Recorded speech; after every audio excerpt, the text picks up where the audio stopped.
क्या दिल्ली में corona virus infection की स्टेज 3 शुरू हो चुकी है? ये सवाल हम नहीं उठा रहे।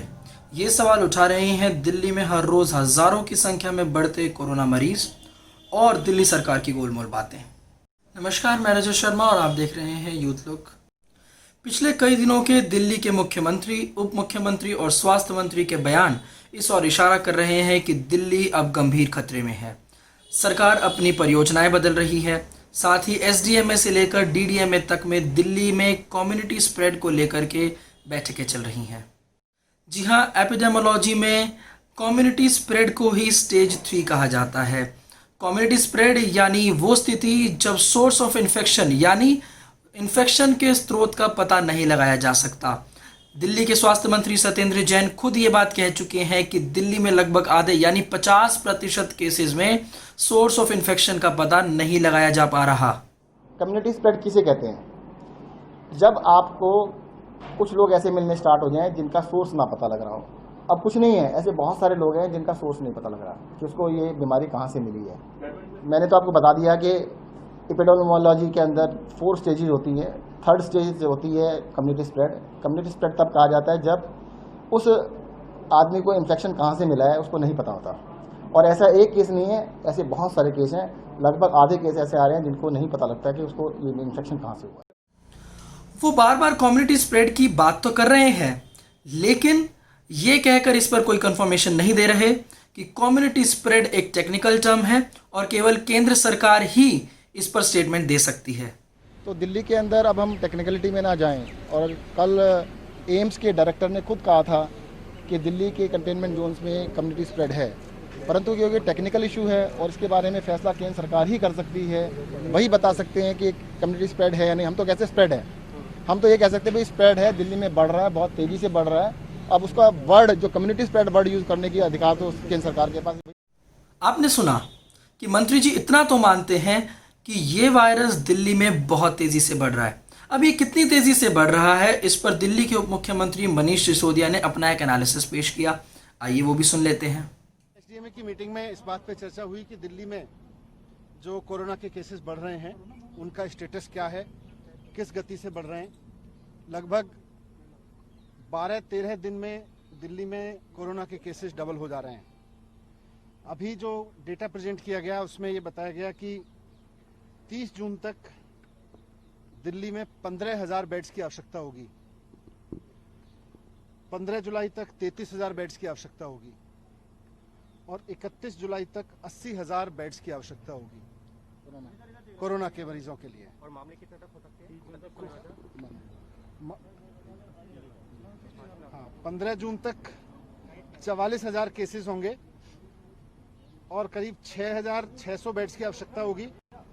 30 जून तक 1 लाख केसेस पहुंच जाएंगे और 15,000 बेड्स की आवश्यकता होगी। 15 जुलाई तक करीब 2.25 लाख केसेस हो जाएंगे और 33,000 बेड्स की आवश्यकता होगी और 31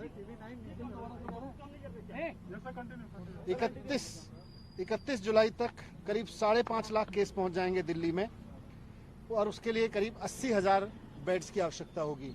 कम्युनिटी स्प्रेड पर भारत सरकार के अधिकारीगण भी आए हुए थे। उनका कहना था कि अभी दिल्ली में कम्युनिटी स्प्रेड की स्थिति नहीं है, इसलिए अभी उस पर चर्चा की जरूरत नहीं है। डिप्टी सीएम साहब अपने स्तर पर कम्युनिटी स्प्रेड के बारे में कुछ भी कहने से बचते दिखे। हालांकि मीटिंग में मौजूद सेंट्रल गवर्नमेंट के ऑफिसर्स के हवाले से उन्होंने कहा कि उनका ये कहना है कि दिल्ली में अभी कम्युनिटी स्प्रेड नहीं है और इस पर चर्चा भी नहीं बनती। हालांकि हम भी ये नहीं कह सकते कि दिल्ली में कम्युनिटी स्प्रेड अभी शुरू हुआ है या नहीं, और ऐसा इसलिए भी क्योंकि पत्रकारों ने हेल्थ मिनिस्ट्री के ऑफिसर्स के हवाले से दिल्ली सरकार के स्वास्थ्य मंत्री से एक सवाल पूछा। उसमें उन्होंने कहा कि जैसे धारावी में प्रॉपरली कॉन्टैक्ट ट्रेसिंग हुई जिसकी वजह से वहां पर कोरोना केसेस को कम किया जा सका, ऐसी कॉन्टैक्ट ट्रेसिंग दिल्ली में हो रही है या नहीं, जिस पर दिल्ली सरकार के स्वास्थ्य मंत्री सत्येंद्र जैन ने कहा कि दिल्ली में ऐसा संभव ही नहीं है। जरूरत नहीं है, कम्युनिटी में ट्रांसमिशन है। अब कम्युनिटी ट्रांसमिशन है या नहीं है वो टेक्निकल टर्म है, उसके बारे में फैसला केंद्र सरकार ही करेगी।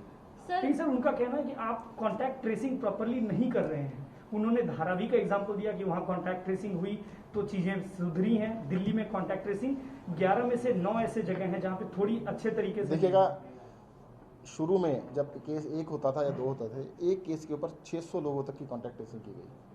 आज कल की डेट में अगर 1500 केसेज हैं, 1500 इंटू 600 अगर करते हैं तो आप सोच के देखिएगा, पॉसिबल ही नहीं है, 9 लाख लोग बन जाते हैं। तो इसमें कॉन्टैक्ट ट्रेसिंग अभी भी कर रहे हैं, बिल्कुल कर रहे हैं, बस इमीडिएट जो उनके जानकार हैं उन्हीं का कॉन्टैक्ट ट्रेसिंग हो पाता है।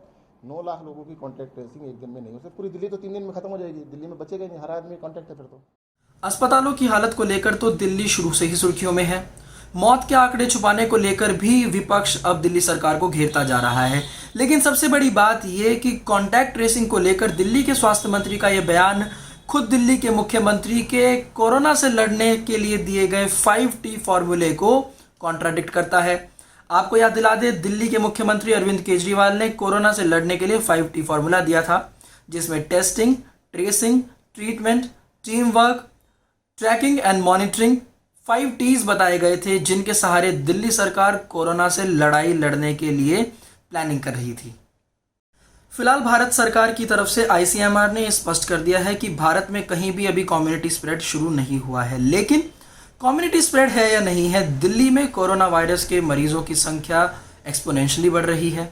ऐसे में हमें और आपको अपना ध्यान रखना होगा। मैं बार बार इस बात को दोहराता आया हूँ कि सरकार की नज़र में हम केवल एक नंबर हैं, पर अपने लव्ड वंस के लिए हम एक पूरी दुनिया है। तो ऐसे में हम अपना बचाव कैसे कर सकते हैं? वही सब ट्रिक्स हैं। बार बार हाथ धोएं, अपनी इम्यूनिटी बूस्टिंग पर ध्यान दें, ऐसी चीज़ें खाएं जो आपके इम्यूनिटी सिस्टम को हेल्प करती हैं। ज़्यादा से ज़्यादा साइट्रिक एसिड वाले फूड्स लें। बाहर कहीं भी निकलते हैं तो मास्क लगा कर रखें। मास्क इस वक्त सबसे बड़ा प्रोटेक्शन है। अगर कम्युनिटी स्प्रेड भी दिल्ली में हो जाता है तो मास्क से ज़्यादा प्रोटेक्टिव और कुछ भी नहीं है, क्योंकि जब ड्रॉपलेट्स या वायरस हवा में होंगे तो ऐसे में केवल मास्क ही है जो आपके नाक और मुंह के सहारे उस वायरस को आपकी बॉडी में इंजेक्ट होने से रोकेगा। इसके अलावा खांसते और छींकते समय हथेली पर नहीं बल्कि अपनी एल्बो में खांसें या छींकें। बार बार हाथ धोते रहें। जो भी टिश्यू पेपर आप यूज़ कर रहे हैं उसको तुरंत डिस्पोज ऑफ करें। यूज़ किए हुए मास्क, ग्लव्स इत्यादि को इधर उधर ना फेंकें बल्कि उनको ढंग से डिस्पोज ऑफ करें। जहाँ तक हो सकता है पब्लिक गैदरिंग में जाने से बचें। ट्रैवल करना है तो पब्लिक ट्रांसपोर्ट को यूज़ करने से बचें, क्योंकि हालांकि सरकारें एहतियात बरतने की बात कर रही हैं, लेकिन जहां भी पब्लिक इन्वॉल्वमेंट होता है वहां पर लापरवाही की गुंजाइश हमेशा रहती है। इसके अलावा अपने मोबाइल फ़ोन को और लैपटॉप को और जो भी ऐसी चीज़ें हैं जिनको आप रेगुलरली, जो भी सरफेसेस ऐसे हैं जिनको आप रेगुलरली टच करते हैं, उनको बार बार सैनिटाइज करते रहें। यदि घर से बाहर जा रहे हैं तो अच्छा होगा कि अगर आप एक छोटी सैनिटाइज़र की बोतल अपनी जेब में रखें और किसी भी एक्सटर्नल सरफेस को टच करने के बाद आप अपने हाथों को सैनिटाइज कर लें। जब तक आपके पास सैनिटाइज़र या साबुन नहीं है हाथ धोने के लिए, तब तक अपने हाथों से अपनी आँख, नाक, मुंह और कान को छूने से बचें, क्योंकि ये वो ओपनिंग्स हैं जिनके सहारे ये वायरस आपकी बॉडी में इंजेक्ट हो सकता है। हम आपको इस बात से जुड़ी तमाम जानकारी देते रहेंगे। इसके अलावा हम लोग आपको ये भी बताते रहेंगे कि किस प्रकार से आपको खुद को सेफ रखना है। आप जुड़े रहिए यूथ लुक के साथ और अपना और अपने लव्ड वंस का ध्यान रखिए। देखते रहिए यूथ लुक।